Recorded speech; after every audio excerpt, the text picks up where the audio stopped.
the important work that you do, the professional staff, certainly the visionaries, because this place is hallowed ground.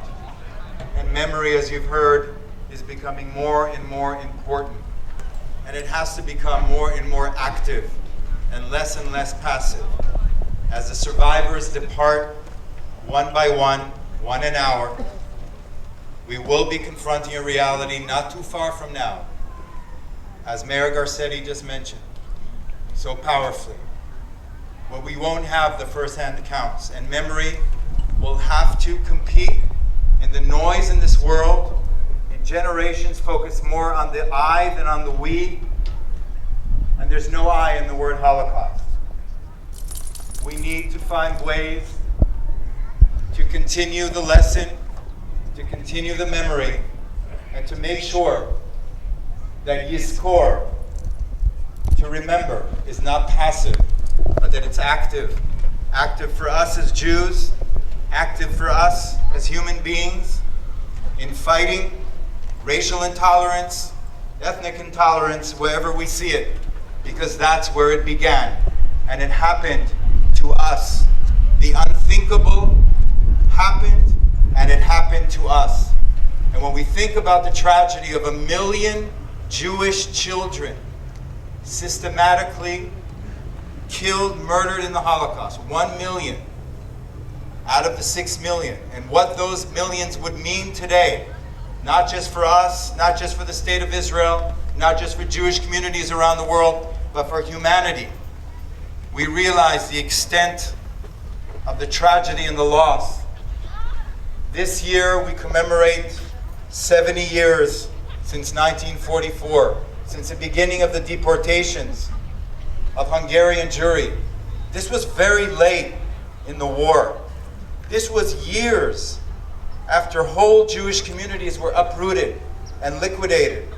This was already at the time when the Nazi regime was beginning to crumble, when it was suffering crushing blows on the various fronts, when the Allied forces were closing in from east and from west.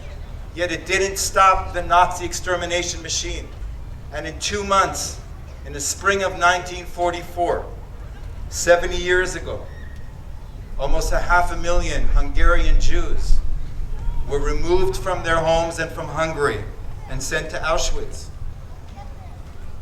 It is those memories, those searing, bitter, and painful memories of that loss that is with us today and has to continue to the next generations. It's already been mentioned that we don't live in a world of peace today, that we look around us and we see anti-Semitism rearing its head in Europe. And if you look at surveys of European Jews, you'll see that 3/4 of European Jews surveyed say that they themselves today in 2014 have experienced acts of anti-Semitism. That 1/4 are afraid to wear this in public. And that 1/3 are afraid that it will happen again. We look at the situation in Ukraine, at the firebombing of synagogues, at leaflets calling on Jews to register. We look at the situation around the world, as has been mentioned so effectively.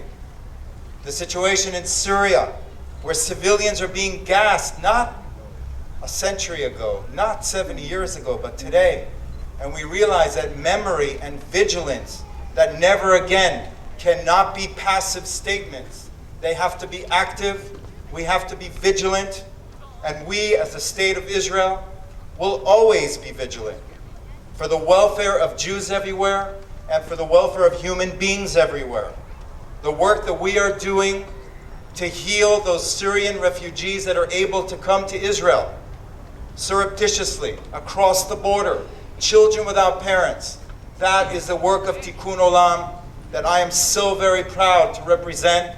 And this is the solemn responsibility of the state of Israel, to maintain our freedom as Jews, to uphold our freedom as Jews wherever and whenever, and to make sure that our human values are front and center in everything that we do as Jews and as human beings, because the natural state of things, as we know, can lead to the unthinkable.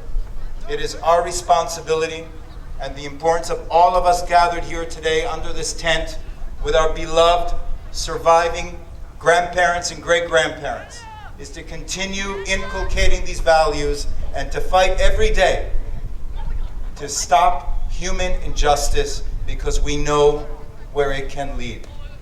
Thank you very much.